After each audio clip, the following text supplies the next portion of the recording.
I never thought that, after playing 13 years in the NFL, that I would be involved in business of any type, non-for-profit, for-profit. But I see that how important that is, regardless how old you are. I was 35 when I retired. I still had a lot of life to live. On this edition of Let's Talk Cincy, from football to business to charity, a conversation with Bengals great Anthony Munoz. From WLWT, this is Let's Talk Cincy, presented by Western and Southern Financial Group. Put our financial strength behind you. Hello everyone, I'm Curtis Fuller and welcome to Let's Talk Cincy. Anthony Munoz is one of the greatest football players in NFL history. His accomplishments on the field are only matched by the work he has done off the field in the community, changing the lives of young people. In a moment, a one-on-one with Anthony Munoz. We'll talk about his foundation that has raised millions of dollars for scholarships and various projects that have impacted thousands of children. But first, his career with the Cincinnati Bengals is legendary. In fact, his name will be among the first in the Bengals' new Ring of Honor. Here's more from WLWT News 5's Brandon Seho. Anthony Munoz was a star player with the University of Southern California and built a Hall of Fame resume as one of the best who ever suited up and played his position as an offensive tackle. He gave Bengals fans many thrills during his 13 years on the field, leading the team to 2 Super Bowl appearances, and he will now become one of the first people honored in the Bengals' new Ring of Honor. I'm humbled by that. I'm humbled that, first of all, that Paul Brown and the Brown family even gave me a chance to play in the NFL. Drafted me when all the pundits, all the experts said there's no way after 3 knee operations that Anthony will play the next level. He can't even stay healthy for a season at USC. And it took, the story goes that Paul Brown, Mike Brown, and Pete Brown sat on January 1st, 1980 and watched USC and Ohio State in the Rose Bowl. After missing the whole year, got hurt the second time we had the football, the first game, had surgery, rehab. That was probably the best game. Not only did I play in that senior year, but my whole career. And Mike shares a story that they just sat there and laughed and said, we got to get this guy. And so I'm thankful that now, 41 years later, that they're, putting together a Ring of Honor and they're saying, you get to go in with Paul Brown. I'm thinking, for football fans that don't know about Paul Brown, beyond owning the Bengals, but what he brought to the game, I would highly recommend that you either go up to the Hall of Fame in Canton and check it out, or just read about what Paul Brown brought to the game. So it's humbling, I'm excited. But for me, I'm excited for the city, the organization, but for all the guys, because not only will they be inducting guys in the ring, but it's going to be a celebration for all the guys that played with this organization. And believe me, out of all the years, 50 plus years, there's been some great players that played before me, that I played with, and that played after I retired. So the fact that we're getting to celebrate that is pretty cool. But nobody did it better than number 78. Now, after he stepped away from the football field, he and his wife Dee Dee began another journey that would be life-changing for them and the families helped by their generosity. The Anthony Munoz Foundation is now celebrating its 20th anniversary. Well, Curtis, like everything, it flies by, and especially when you're, the old saying, when you're having fun, it goes. And we have been having fun. 20th anniversary. Really have put a great team together for someone that played a team sport for as long as I did. I knew right away I couldn't do it alone. My name's on it, but that's about where it ends. Got a great staff, great board, great corporate partners, great volunteers. So the team that has allowed us to go 20 years is amazing. 20 years ago, our mission statement is to engage the tri-state area to impact the youth mentally, physically, and spiritually. So we have 7 programs, and all the programs have something to do with mental or physical or the spiritual. And, for me, as an old guy, it continues to energize me. Of course, it's natural. My wife Dee Dee and I are now talking about, okay, how many more years? It's 20. We have a number that we're talking about to continue to go, but it's just been a joy to now as we start receiving letters from scholarship recipients or young men that have been through our overnight camp, and they're all now successful business individuals either in our community or across the country, and that's what really continues to motivate me. So this is our 20th year, and we're off to a great year. Probably the best 4 months as far as new partners, retaining partners, and financially bringing in funds that it's been in a while. So we're off to a great 20th year. I was reading this quote from you. You said, "Have you ever sat down and just thought about how you would want to be remembered as a person, not just an athlete or a student, but how you would want other people to remember you?" Yeah, I remember saying that, and I still think about that. The main thing for me is when it's all said and done, that I use the gifts that God has given me to improve the lives of others. The way individuals helped me out when I was a young kid in Southern California, when I was dreaming, but knew that financially we didn't have a whole lot. My mom was raising 5 by herself, working 2-3 jobs. So yeah, I think about it. The NFL career is great and all the accolades, but what am I doing with that platform? And that's what really motivates me, is that, you get these young men and women that come and thank us, and I said, no, don't thank us. We're just getting an opportunity to recognize you, to assist you a little bit, but you're the one that's doing all the hard work, not only in all the areas of your life, but a lot of these young men and women are overcoming some amazing adversity and excelling at the highest level. So I still think about that, really wanting to, my whole thing when I started the NFL was, it's nice to, we all try to please people, but for me, it's, am I trusting God with the gifts He's given me? Am I being obedient? And I want to glorify Him and please Him through everything I do, and being able to help these young men and women hopefully will be one of those things. Share with me a couple of the stories that you told me earlier about, and you mentioned how some of the students now send you notes and tell you about their accomplishments. The one who's an attorney and yeah, we're starting to get letters from these young men and women that have either been through our camps, our mentoring program, our scholarship recipients, and we just got an email from LaToya Maley, and I remembered the name. She was I don't know if you remember, and I remember she was a scholarship recipient in 2005, so we're talking 16 years ago. And she said, I read the emails about you all celebrating your 20th anniversary, and I just want to let you know the scholarship that I received from the foundation helped me tremendously. I would have never been able to go to college. I would have never been able to graduate college, go to law school, and she's been practicing law for the last 8 years. And she says, I want to tell you how much I appreciate you helping me and how much you're helping all the other young men and women to accomplish things that they're setting out to accomplish. That's one of them.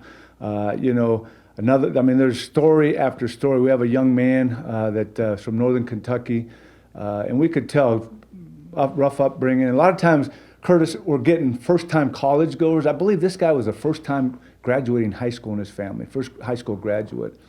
And what I love to do is have them meet board members and corporate community members. And this young man had met a board member before he went off to college.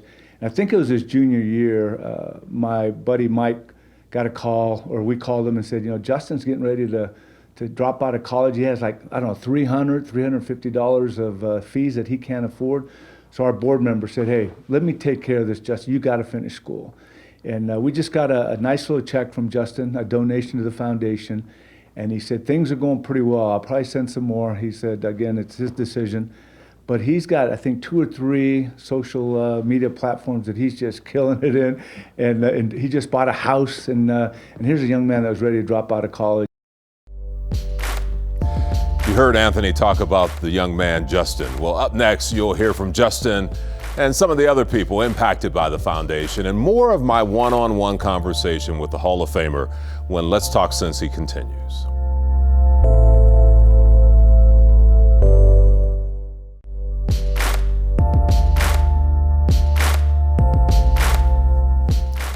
The best way to understand the impact of the Anthony MUNOZ Foundation is to really listen to some of the people whose lives have been touched by this organization over the past 20 years.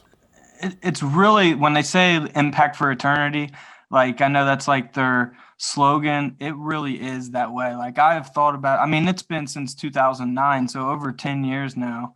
And I still have, like, throughout these years, always thought about people at the foundation and, like, don't want to let these guys down, because they did so much for me. So he is so humble and he is doing so many things, but he's not one of those who are like, look at what I'm doing. Recognize me in what I'm doing. See what I'm doing. See what I'm doing with my money and what I'm doing for these kids. He's not out there asking for photo ops and magazine opportunities and all these things to be recognized for what he's doing with these kids. He is so amazing in that way that this is really authentically him. This is really where his heart is. He cares for these kids. He cares for these communities.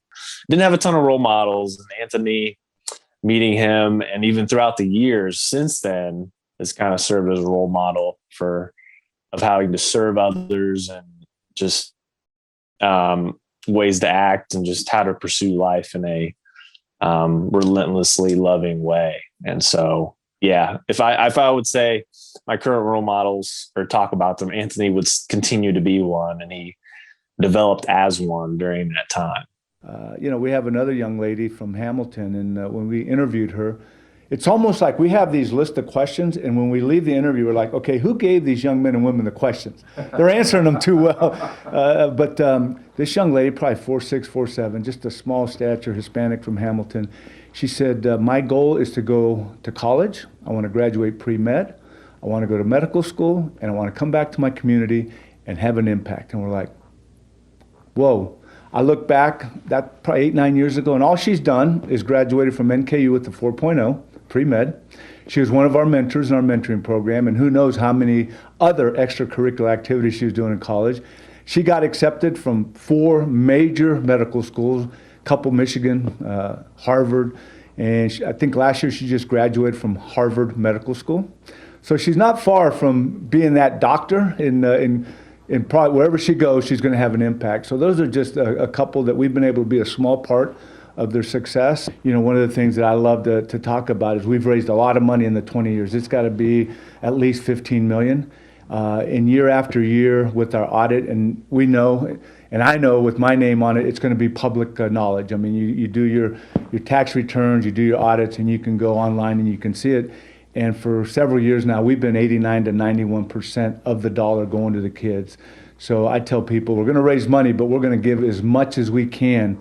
And if I'm not mistaken, I think there's a watchdog nationally that says 60 to 65% is very good.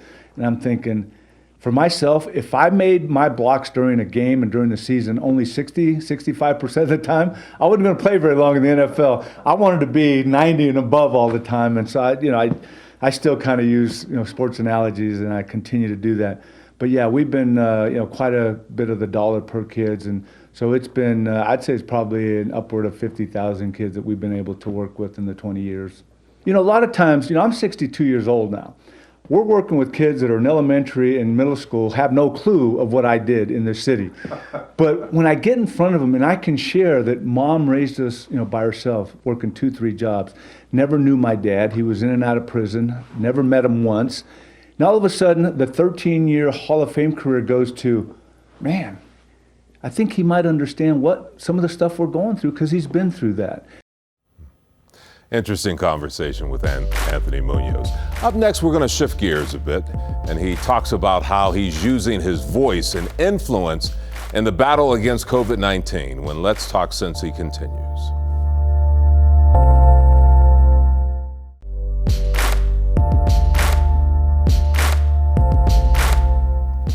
The COVID-19 pandemic has forced all of us to make some major adjustments this year. It has impacted every single aspect of life. There's still some hesitancy by some folks to get the COVID-19 vaccine. That is why when the governor of Ohio asked Anthony MUNOZ to help tackle this problem, the Hall of Famer did not remain on the sidelines. I've always trusted my doctors. Torn ligaments in 1977, again in 78, and in 79, everyone thought I'd miss my chance at Sundays. But my doctors and nurses, they gave me my shot back. So do you think I'd stop listening to the doctors in the middle of a pandemic? Not a chance. I took my shot. Public service announcements are something that I'm used to doing.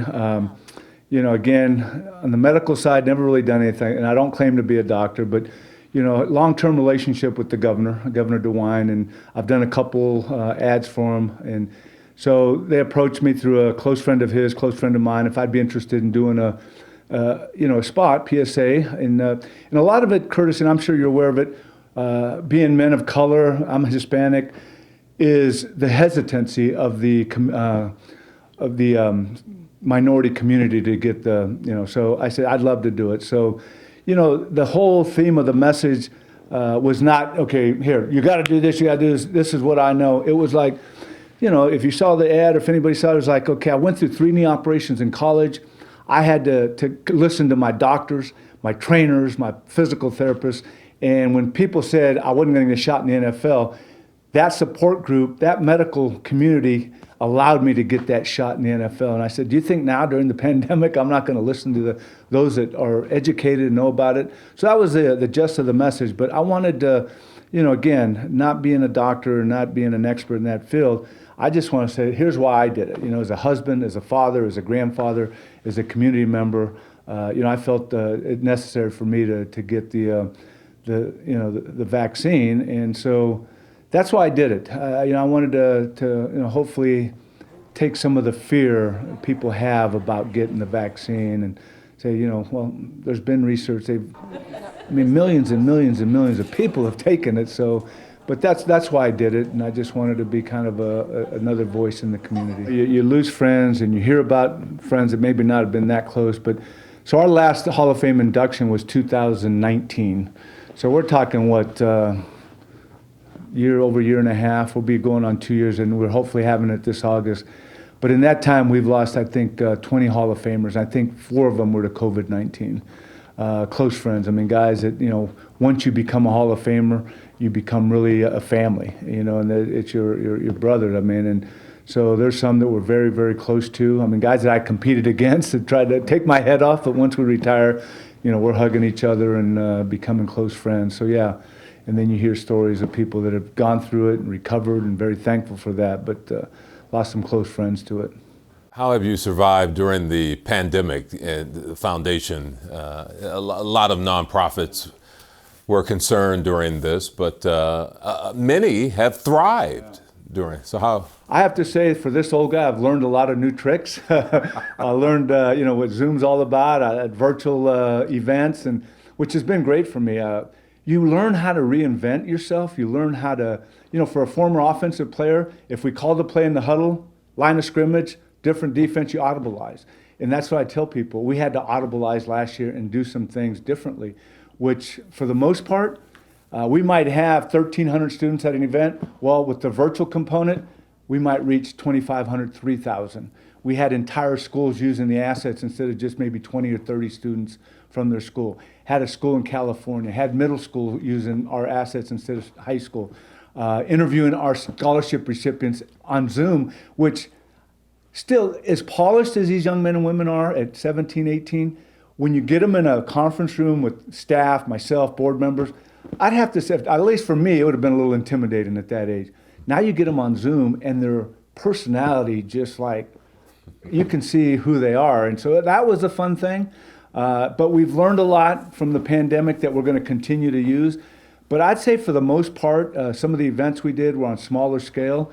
And, what you do is when you don't have as much income coming in, no different than a household, what do? You slice, and you eliminate some expenses. And that's what we did. And we were able to impact just as many, if not more, young people last year during what we went through. So I'm thankful that we were able to retain partners, that they believe in what we're doing. So, even though I know it was tough for a lot of businesses, they continued to stay on board, and I'm thankful for that.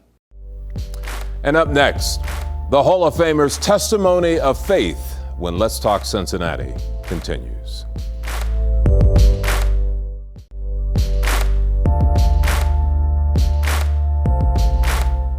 And finally today, I've known Anthony MUNOZ for many years, and I've always been impressed by his humility and servant spirit. Anthony will tell you he remains anchored by his faith.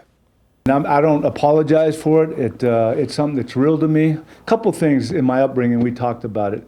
my mom doing what she did. She didn't have to sit us at the table and teach us about work ethic or responsibility. It was just what we did, watching her and the few words. She wasn't a very vocal lady, but we knew who the boss was.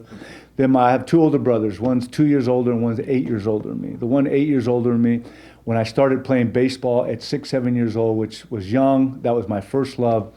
I'll never forget.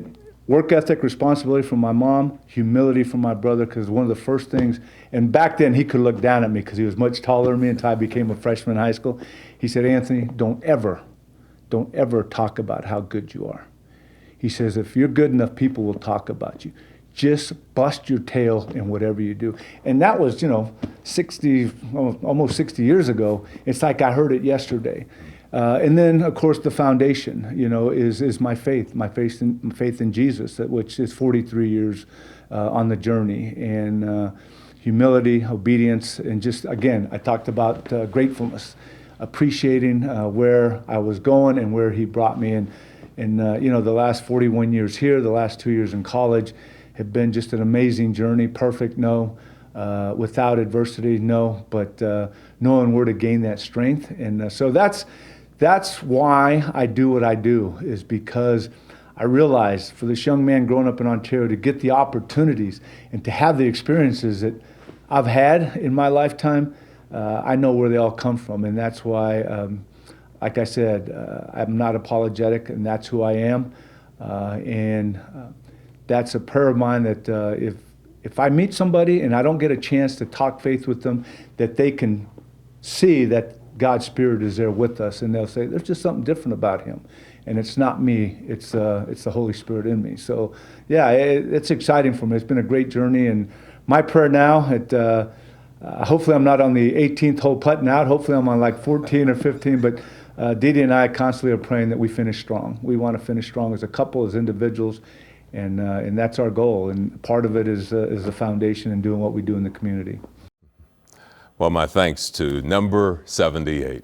We want to hear from you. Email us your ideas. The address is ltc@wlwt.com. Remember, you can always watch full episodes or get more information on wlwt.com/Let's Talk Cincy.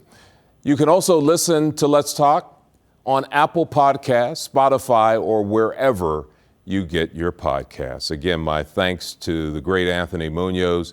He is a perfect example of walking in his purpose and leading by example. Well, that does it for the program today. Thanks for joining us. We'll see you again next week.